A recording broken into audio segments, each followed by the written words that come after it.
طبعا معالي وزير الرياضة لم يودع بعثة النادي الأهلي قبيل سفرهم إلى أمريكا للمشاركة في مونديال الأندية.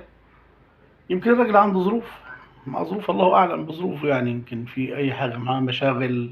إيه كأس عالم الأندية ده حاجة تافهة، يعني الأهلي بيروحها يوميا. يعني انا مش عارف، محمود حسين رئيس لجنه الشباب والرياضه بمجلس الشعب احرج الوزير، ادى فرصه للنادي الاهلي يشاور على الوزير ويقول الوزير اهو اللي ما بيعبرش النادي الاهلي، الوزير اهو الزملكاوي قلبا وقالبا، الوزير اهو اللي ما بيقولش الفرقه في كاس العالم عاملين ايه، اخباركم ايه، ناقصكم حاجه ولا لا. انا بتمنى لكم التوفيق، يا رب ترجعوا مشرفينا ومنورينا.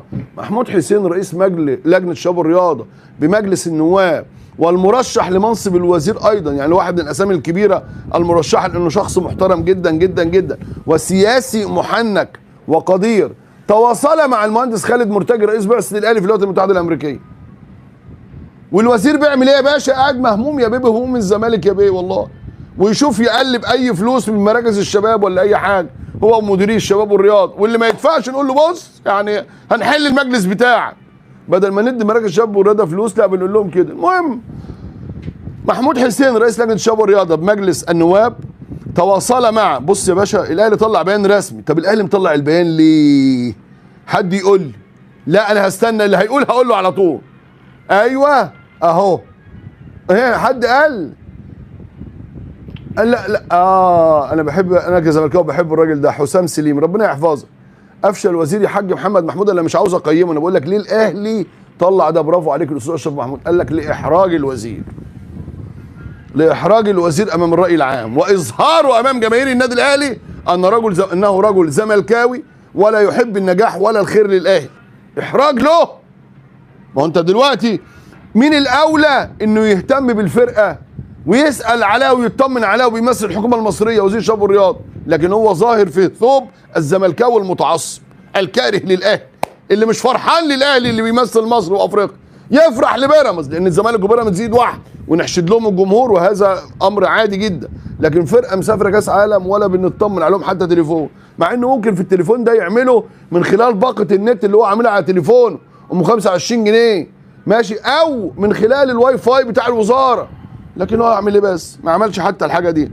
قال لك النادي الاهلي بقى تلقى المهندس خالد مرتجي رئيس بعثه الاهلي في مونديال الانديه اتصالا هاتفيا من النائب محمود حسين رئيس لجنه الشباب والرياضه بمجلس الشعب يطمئن فيه الاخير على فريق الاهلي واستعداداته قبل المشاركه في بطوله العالم للانديه التي سوف تنطلق بعد غد بلقاء انتر ميامي الامريكي والاهلي. وعبر رئيس لجنه الشباب والرياضه عن مساندته ودعمه وكل اعضاء اللجنه والجماهير المصريه للنادي الاهلي في هذه المهمه التاريخيه، متمنيا ان يقدم العروض التي تليق به ويحقق النتائج التي تسعد المصريين. ووجه المهندس خالد مرتجي الشكر للنائب محمود حسين على اهتمامه وحرصه على التواصل مع بعثه الاهلي والتاكيد على الوقوف خلف الفريق ولاعبيه للوصول الى ابعد نقطه في البطوله. هو ده الناس المسؤوله بتعمل كده، الناس اللي عندها شخصيه متزنه، لا يعني بتتعامل من منطلق وعلى ارضيه وطنيه، هي اللي بتقوم بده. ده راجل رئيس مجلس نواب، قالوا له انت بتشجع المصري البورسعيد، ايه اللي رايح للاهلي خالص؟ ده راجل بيقوم بدوره الوطني، بدوره السياسي، كراجل محنك سياسيا. ممكن تلاقي الوزير النهارده في نهائي كاس الرابطه، هو حر، ممكن تلاقيه دلوقتي مشغل الفيديو بتاع الزمالك في الكونفدراليه الموسم الماضي ماشي، وعمال يتفرج على البهدله اللي هو كان فيها، هو حر.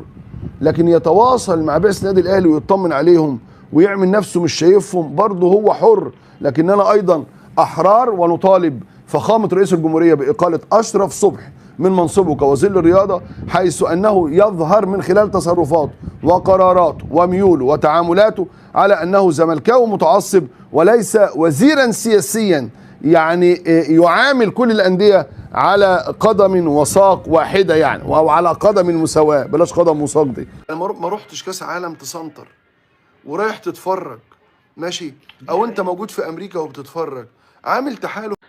والله يا جماعة احنا تعبنا من جمهور الزمالك. اشترى كل تيشيرتات الأندية في العالم، خسارة الفلوس دي كان موفرها نادي الزمالك، اتبرعوا بيها يشتروا لعيبة، ما يضيعوش لعيب زي زيزو، ما يضيعوش لعيب، يعني مش خسارة فلوس التيشيرتات. مع رابطه مشجعي انتر ميامي ما تعمل، هتأثر في ايه؟ بس الناس ما تبقاش تيجي تتكلم لما واحد يكتب يقول لك ايه اصل انا مش عارف ايه، يا هو يا عم ادي رابطه مشجعي الزمالك او مجموعه من مشجعين الزمالك وهكذا يعني. فالناس اللي يعني هدفها انها تعكنن، انت لا تعكنن ولا عمرك هتعكنن. احنا بتلعب كاس عالم، بتلعب مع اعظم الاهلي ضمن اعظم 32 فريق في العالم، في اول كاس عالم بيضم عظماء كرة القدم في العالم.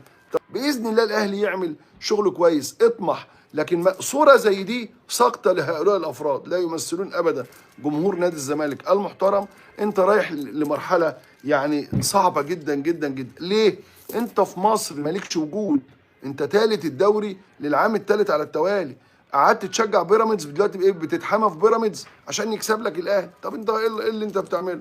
ما تسمعوا كلام الناس المحترمه زي الزملكاوي الكبير والناقد الكبير الاستاذ محمد سيف اللي قال لك اشتغل على نفسك، اهتم بنفسك، حاول انك انت يبقى ليك وجود، يبقى ليك كيان.